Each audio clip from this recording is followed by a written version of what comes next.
रोहितास ने ये बात कही तो मैया तारा कहती है लाला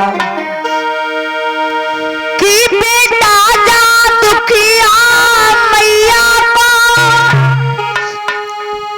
तू किन पे छोड़ी जाते हो, अरे धर्म के मल्लेहा बने करके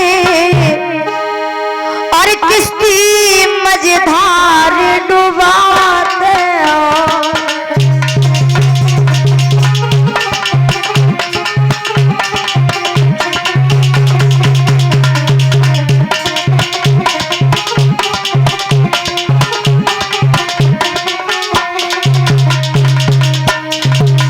जवाब दिया है बेटा इस बूढ़ी इस दुखिया मैया को इस संसार में छोड़ करके ना जाओ, अगर तुम चले जाओगे तो मैं भी तुम्हारे पीछे पीछे चली आऊंगी।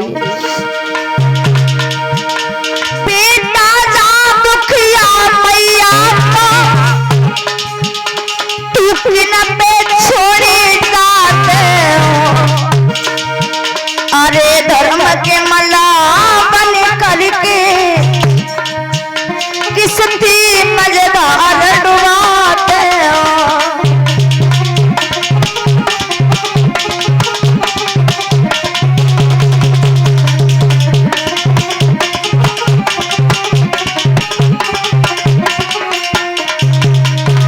जैसे ही जवाब दिया है मैया तारा ने कि बेटा जा दुखिया मैया को तुम किन पे छोड़े जाते हो और धर्म के मल्लाह बन के किसी मझधार डुबाते हो।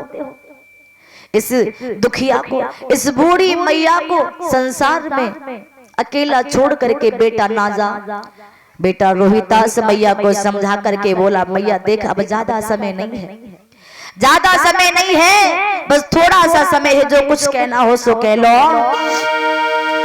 आए दुख सुख की जो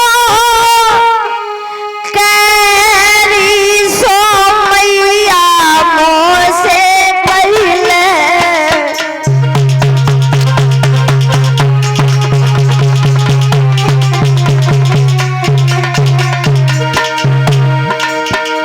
अरे सुख दुख की जो कैरी सो मैया मोह से पहले, और एक बार पुचकार की गोद में मैया ले ले।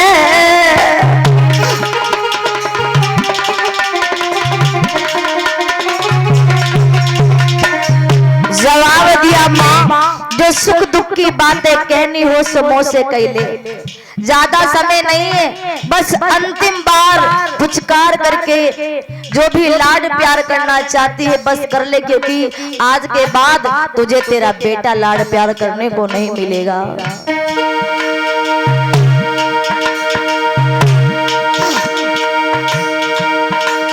मेरी मात की मेरी बिगड़न लगी जबान, और इतनी कल के बेटा ने छोड़े अपने प्राण। मैया बिलखत रह गई बगिया में बपसुअना उड़ गए,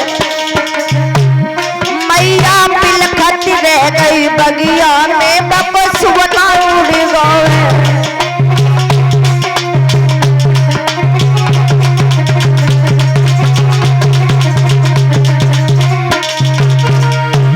अरे सुअना उड़ गए मत को सुअना उड़ी, मैया बिलखत रह गई बगिया में बपसुअना उड़ गए।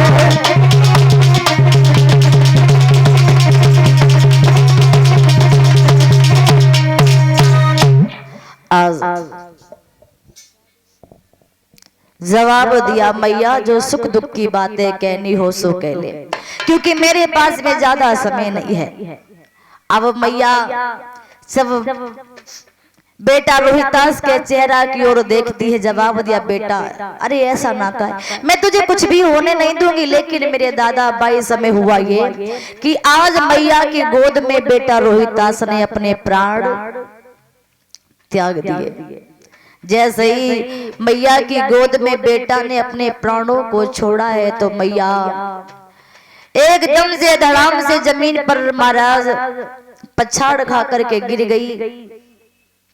पागलों की भांति से रमाने लगी, डकराने लगी। अगर किसी गाय का महाराज बछड़ा पैदा हो तुरंत मर जाए जन्म लेने के बाद में, तो वो गैया सारी रात डकराती है। उसी तरह से आज मैया तारा उस बगिया के बीच में रोती रमाती डकराती है, अपने बेटा को बुलाती है, लाल ये तूने क्या किया?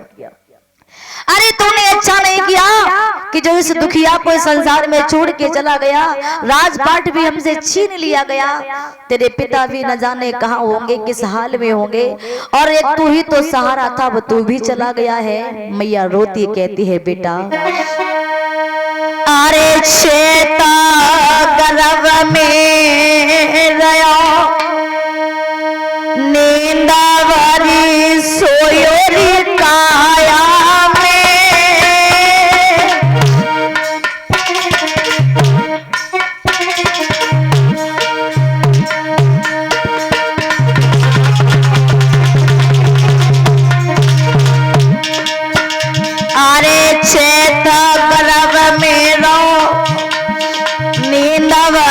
सोयोरी काया में मैंने पालकियों पर वस्त्र बैठने पाई छाया में, लाला पालकियों पर वस्त्र बैठने पाई छाया में।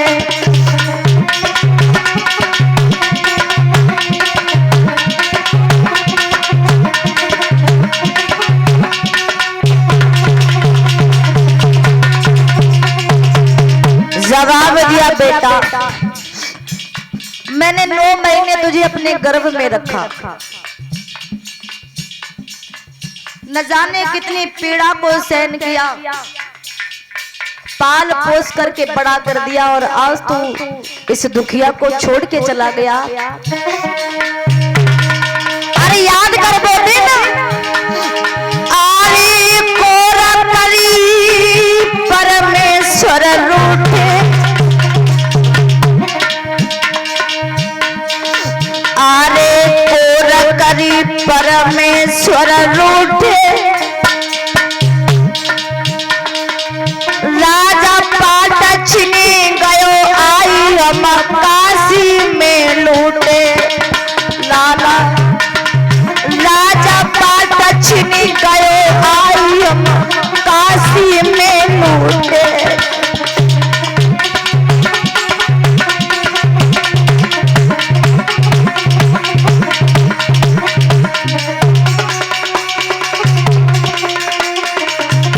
बोली भैया आरे परी जब करजा की तंगी, आरे परी जब करजा की तंगी,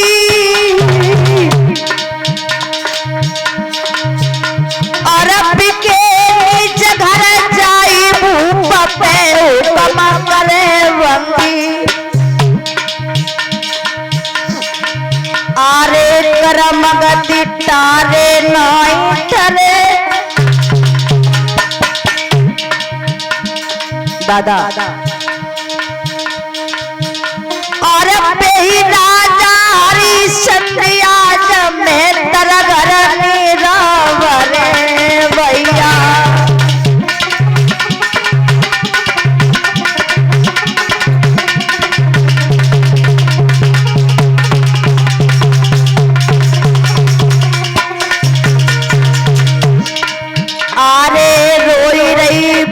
बछड़ा गैया, आरे रोई रही बिन बछड़ा के गैया,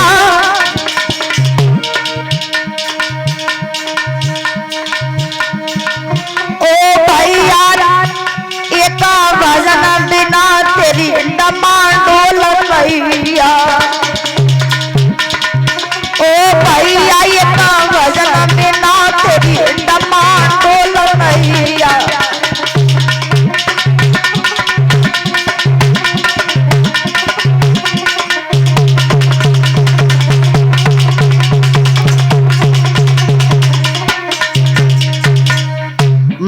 तारा रोती है और अपने पिछले दिन याद कर करके अपने बेटा को जगाने लगी और कहती है लाला लाला ने कबूल सुनाई दे कि कुमार ने कबूल सुनाई दे और कापे तो डसेगा कारोना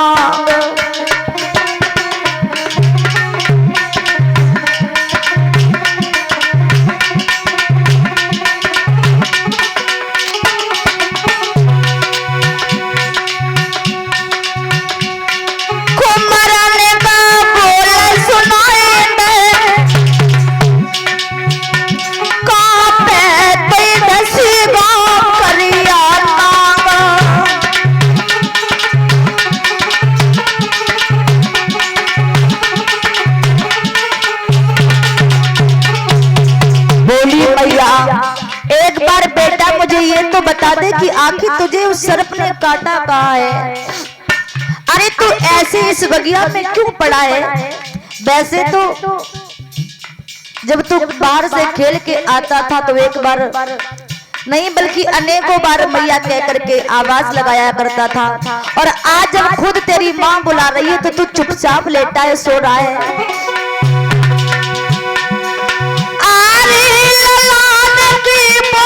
सुनाई दे कापे कोई डसेगा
इधर मेरे भैया इधर तारा उस बगिया के बीच में रोती रमाती डकराती है और उधर मरघट में जो चिताओं को जलाने का कार्य कर रहे थे श्री महाराज हरिश्चंद्र जी, अचानक उनके मन में बड़ा ही महाराज बड़ी अशांति सी महसूस होने लगी। विचार करने लगे, कहते ना मैया जब कोई अनहोनी होने वाली होती, जब कोई घटना घटित हो जाती है तो जी बड़ा मचलने लगता है, बड़ी परेशानी और मन में बड़ी अचानक चिंता सी महसूस होने लगती है। इधर तारा उस बगिया के बीच में रो रही थी और उधर महाराज हरिश्चंद्र को मन ही मन बड़ी अशांति सी महसूस होने लगी। और जब अशांति सी महसूस होने लगी तो महाराज अपने पत्नी और अपने पुत्र की याद में हरिश्चंद्र उस मरघट के बीच में रोने लगे और प्रभु से कहते हैं, प्रभु मैं बड़े से बड़े कष्ट उठाने को तैयार खड़ा हूँ, लेकिन मेरी पत्नी और मेरे पुत्र के ऊपर कोई संकट नहीं आना चाहिए। और कहते हैं प्रभु से, परमात्मा से विनती करते हैं, नाथ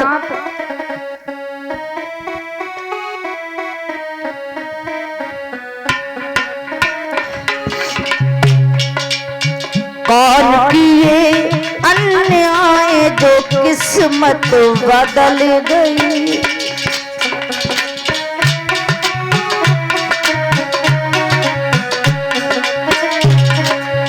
कौन किए अन्याय जो किस्मत बदल गई,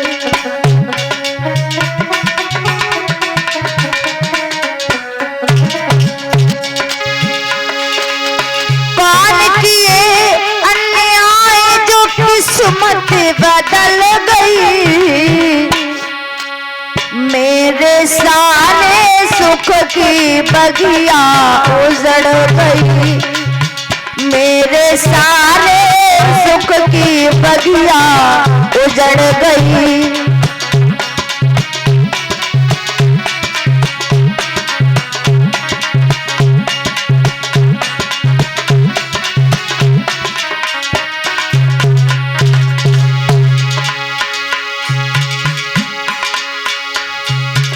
सब कुछ मेरा लुट गया बिन बात के,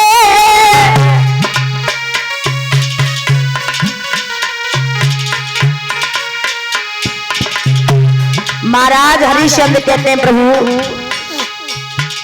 सब कुछ मेरा लुट गया बिन बात के,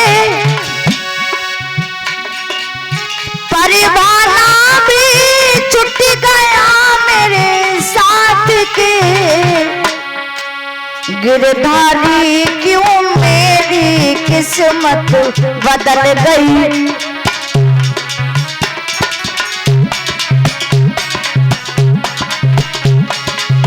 गिरधारी क्यों मेरी किस्मत बिगड़ गई, कौन किए अन्याय जो किस्मत बदल गई।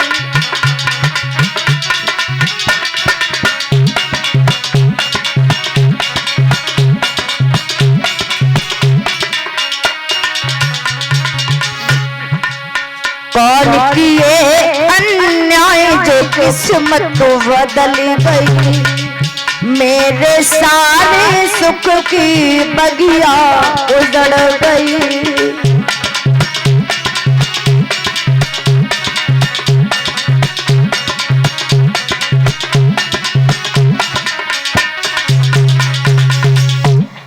इधर तारा के पास में एक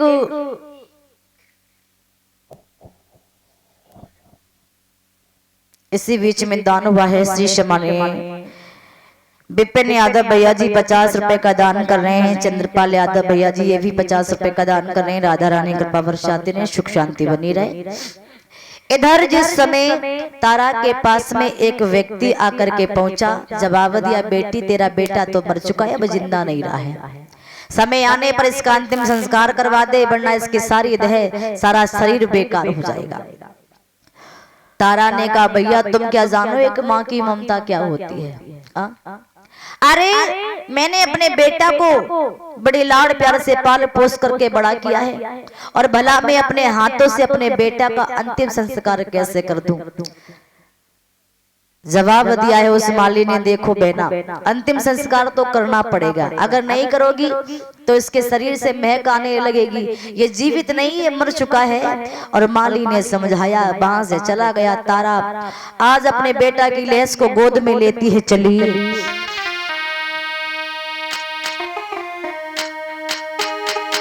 अरे गोदी लई लला की लाश, और मरघट जाए रही मात बेचारी।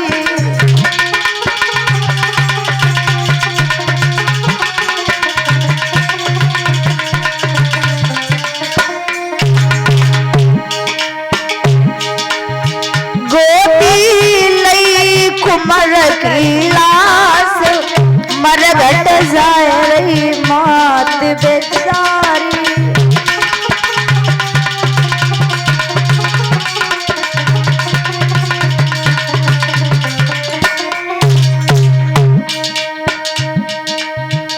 मीठा लेबे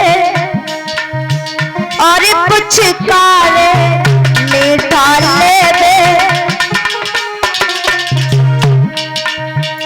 भारी धूपा चलो न जावे, भारी धूपा। आज मैया चली है अपने बेटा की लैस को गोद में लेकर के।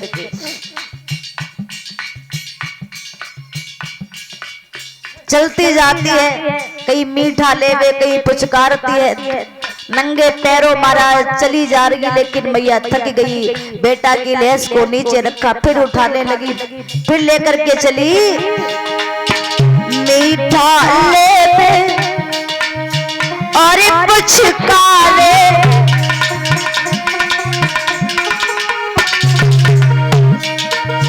भारी धूप चलो बारी। अरे मेरी छूट गई सवैया, मरघट जाए रही मात बेचारी। गोदी नहीं लला की लाश, मरघट जाए रही मात बेचारी।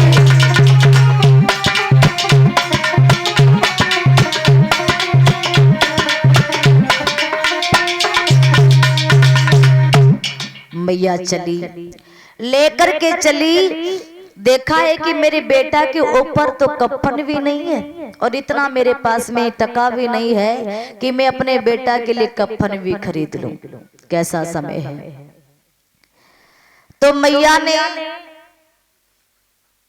जो साड़ी पहन रखी थी, उस साड़ी का आधा भाग फाड़ करके बेटा के ऊपर कफन के रूप में लपेट दिया। चली लेकर के महाराज, तो आधी साड़ी फाड़ी मात ने, अरे लला को कफन बनाया और ले बेटा की लाश अगारू को जाने कदम बढ़ाया।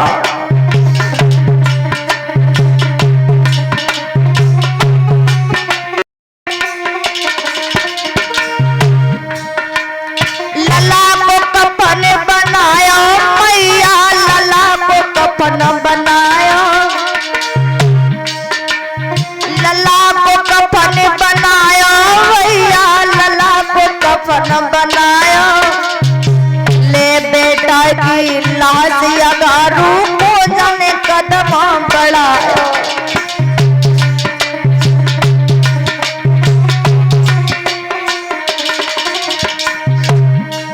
अरे पहुंच गई शमशान घाट पे, जाने बेटा दौलताई।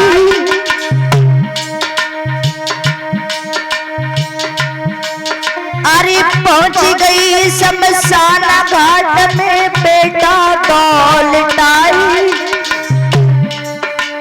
आज बेटा की चिता के काजे ईंधन रही है लाई।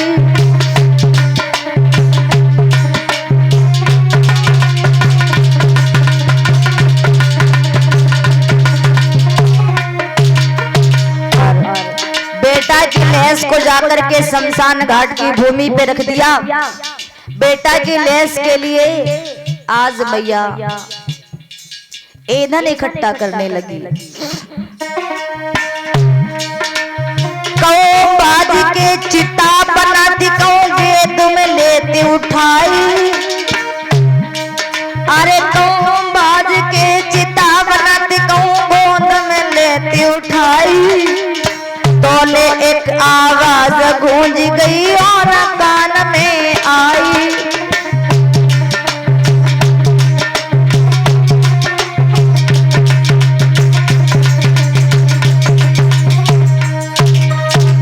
जैसे ही उस मरघट में देखा है कि एक स्त्री अपने बेटा के साथ में आई है। हरिश्चंद्र जी ने आवाज लगा दी, कौन है? अरे क्या वो इतना भी नहीं जानती कि इस मरघट में एक रखवाला भी रहता है? तारा ने सुना, ये तो आवाज बड़ी जानी पहचानी लगती है, आवाज तो मेरे पति की लगती है। हरिश्चंद्र को अपने पास आते हुए देखा, बोली, स्वामी आप? हाँ, इस मरघट में आप जानते नहीं है नाथ, जो हमारा इकलौता बेटा था वो हमें छोड़ के जा चुका है, संसार में नहीं रहा। और ये दुखिया मैया अपने पुत्र का अंतिम संस्कार करने के लिए इस मरघट में आई है। नाथ अब देर ना करो, बेटा का अंतिम संस्कार कर दो। हरिश्चंद्र बोले, देखो अंतिम संस्कार तो हो जाएगा, लेकिन तुम्हें कर देना पड़ेगा, बिना कर लिए हम अंतिम संस्कार नहीं करने देंगे। तारा ने कहा, स्वामी कैसी बातें करते हो?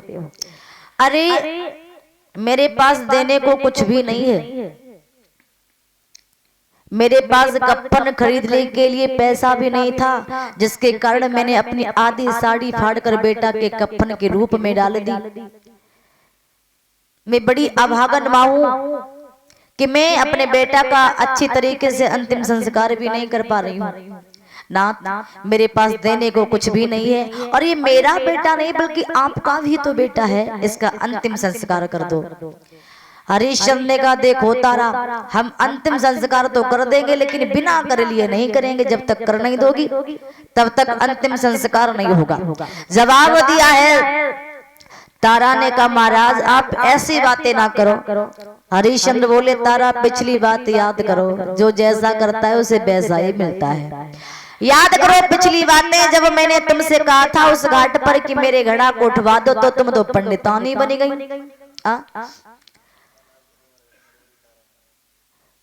तुम बाद में पंडितानी बन गई। तुमने कहा था अगर ये मेहतर का घड़ा हमने उठवा दिया तो मेरा धर्म चला जाएगा। उस दिन तुम्हारा धर्म चला जाता, आज मेरा चला जाएगा। और इस मरघट का नियम है, बिना कर लिए हम अंतिम संस्कार नहीं करेंगे। हम अपने मालिक के साथ में गद्दारी नहीं कर सकते। जवाब दिया है, नाथ ऐसा ना करो। हरिश्चंद्र बोले, कुछ ना कुछ तो तुम्हारे पास देने को होगा, वही दे दो। तो मैया जो साड़ी पहने थी, आधी साड़ी तो कफन के रूप में डाल दी, आधी साड़ी रह गई, उसी को कर के रूप में दे दिया। अब मैया बिल्कुल नग्न हो गई, नग्न हो गई। मैया वहां से चली, शर्म के कारण नगर में ना जाकर के नगर के बाहर एक सती मैया का मंदिर था। सती मैया के मंदिर में जाकर के मैया लेट गई। और जैसे ही सती मैया के मंदिर में जाकर के लेट गई, कहते ना दादा, या तो दुख में भूख सताती, या तो फिर दुख में नींद बहुत आती है। अब मैया दुख की मारी थी, गहरी नींद में सोई गई। विश्वामित्र जी को फिर महाराज अच्छा नहीं लगा। नगर में जाकर के कुछ बच्चों को चुरा लिया, और कहीं से महाराज मृत लेस को लेकर के आए। उस लेस को काट पीट करके महाराज शरीर का विनाश करके तारा के पास में डाल दिया, और खून के छींटा तारा के शरीर पे मार दिए। उधर नगर में जाकर के आवाज लगा दी, काशी के लोगों गजब हो गया, नगर में डायन आ गई है, वो बच्चों को मार करके खा रही है। अब डायन के भय से लोगों ने घर से बाहर आना जाना बंद कर दिया, अपने बच्चों को बाहर भेजना बंद कर दिया। सारे नगर में भय छाया है, डायन आ गई है, डायन आ गई है। उधर जो काशी के महाराज उस समय राजा थे, उन्होंने क्या किया, मेहतर को बुलवाया, आदेश दिया उस डायन को मरवा दो। मेहतर वहां से भागा है, हरिश्चंद्र के पास में पहुंचा, बोले हरिया डायन आ गई है, मंदिर में मार दो, भलाई उसी में है।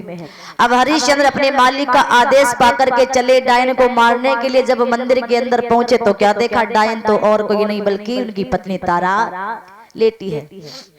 जाते जाते केस पकड़ लिए, तलवार उठाई, बोले अरे तारा तो इतना भी गिर सकती, मैंने ये जीवन में सोचा नहीं था। तेरा बेटा क्या मर गया, तूने दूसरों के बच्चों को मार के खाना प्रारंभ कर दिया। तारा ने कहा, नाथ मैंने किसी के बच्चों को नहीं मारा है। अरे मैं डायन नहीं हूँ, मैं आपकी पत्नी हूँ। लेकिन आज हरिश्चंद्र ने अपनी पत्नी का तनिक भी विश्वास नहीं किया, विश्वास नहीं किया। तलवार उठाई, मारना चाहा तो उसी समय सती मैया के मंदिर से आवाज आ गई, अरे राजन तेरी पत्नी डायन नहीं है, अरे ये तेरी पत्नी तारा है, इसको मत मारो। हरिश्चंद्र बोले नहीं, ये पत्नी थी, अब तो डायन बन चुकी है। और जैसे ही महाराज इतनी बात कही है, हरिश्चंद्र मारने को आगे बढ़े, और जैसे ही आगे बढ़े सोई भोले बाबा प्रकट हो गए। बोले राजन धन्य तू, अरे अपनी पत्नी को मत मारो, ये तुम्हारी पत्नी डायन नहीं बल्कि तुम्हारी पत्नी तारा, ये डायन नहीं है, ये विश्वामित्र की सारी चाल है। भोले बाबा को देखा है, तलवार हाथ से छूट गई, चरणों को स्पर्श किया, नमन वंदन किया। भाई समय महाराज क्या देखा, विश्वामित्र जी मंदिर के अंदर आ गए। मंदिर के अंदर आप पहुंचे हैं तो राजन ने जवाब दिया, विश्वामित्र जी बाबा जी अब क्या लेने आए, अब तो देने को कुछ भी नहीं रहा। राजपाट तो तुमने पहले ही ले लिया, एक बेटा था वो भी तुमने हमसे छीन लिया, अब कुछ भी नहीं रहा। मैं और मेरी पत्नी बची, अगर आप चाहो तो हम अपने प्राण भी आपको दे सकते हैं, और देने को कुछ भी नहीं है। विश्वामित्र जी बोले राजन तुम धन्य हो, अब हम कुछ लेने नहीं बल्कि तुम्हें सब कुछ देने आए हैं। बोले अब लेकर के क्या करेंगे, अब लेने वाला ही नहीं रहा, इस माया का इस दौलत का हम क्या करेंगे, हमें कुछ नहीं चाहिए। विश्वामित्र जी बोले सुनो, अभी तुम्हारा बेटा मरा नहीं, जिंदा है, आवाज तो लगाओ। और जैसे ही आवाज लगाई, मैया ने सोई बेटा रोहितास भागता हुआ आया। मैया ने अपने बेटा को देखा, कलेजे से लगा लिया, जवाब दिया हम तुम्हारी सेवा से, तुम्हारे दान से बड़े प्रसन्न हैं। अरे राजन तुम्हारी तो परीक्षा चल रही थी, तुम परीक्षा में पास हो चुके हो, मांग लो वरदान, क्या मांगना चाहते हो। हरिश्चंद्र बोले सुनो बाबा, वैसे तो कुछ नहीं चाहिए हमें, अगर आप देना ही चाहते हैं तो इतना दे दो, साईं इतना दीजिए जिसमें कुटुंब समाज में भी भूखा ना रहूं, साधु ना भूखा जाए, और कुछ नहीं चाहिए। लेकिन एक बात और, जैसी परीक्षा तुमने हमारी जब सतयुग में ली, ऐसी परीक्षा कहो कि कलयुग में मत ले लेना। अगर कलयुग में तुमने किसी की ऐसी परीक्षा ले ली तो कोई तुम्हारी इज्जत नहीं करेगा। साधुओं का संतों का अपमान हो जाएगा। अगर इज्जत चाहते हो तो कलयुग में कहो कि ऐसी परीक्षा मत लेना। इधर तारा से कहा, तारा ऐसा करो तुम भी कुछ मांग लो। तारा ने कहा हमें कुछ नहीं चाहिए बाबा जी, जब जब दे धर के जा जग में आए तो जय सैया जय बेटा पाए, और कुछ नहीं चाहिए। इधर आज तीनों प्राणियों को राजपाट वापस कर दिया, और राजपाट वापस करने के बाद में अजर अमर होने का वरदान दे दिया। महाराज राजा हरिश्चंद्र तो चले गए, लेकिन आज भी हम उनका नाम लेते हैं। देखिए शरीर है, ये मिट्टी का शरीर है, ये मिट्टी का शरीर मिट्टी में मिल जाएगा, लोग आएंगे चले जाएंगे, लेकिन नाम हमेशा अमर हो जाता है। लोग अमर नहीं होते, केवल लोगों का नाम अमर हो जाता है, शरीर कभी अमर नहीं होता है। जो चीज जहां से आई है, जैसी आई है वैसे वहां एक दिन चली जाएगी। मिट्टी का शरीर मिट्टी में मिल जाएगा, लेकिन संसार में आए हो तो अच्छा काम करो, क्योंकि जाना तो हर किसी को है। आया है सो जाएगा, राजा रंग फकीर, कोई सिंहासन चढ़ी चला, कोई बंधे जात जंजीर, जो आया है सो गया है, सब जाएंगे, कोई जा चुका है, कोई जाने वाला है, किसी का नंबर लग चुका है, किसी का लगने वाला है। लेकिन आए हो तो महाराज, आए हो तो फिर जाने से पहले ऐसा कोई काम कर जाओ कि ज्यादा नहीं, कुछ दिन तक, बरसों तक लोग तुम्हें याद करें। कुछ लोग ऐसे होते हैं महाराज, चले जाते हैं, 2-4 दिन लोग याद करते हैं, उसके बाद में भूल जाते हैं कि फलाने नाम के कोई व्यक्ति थे। और कुछ लोग ऐसे होते हैं, चले जाते हैं लेकिन बरसों तक महाराज खटकते रहते हैं, भैया आदमी बहुत अच्छा था चला गया। कहते हैं ना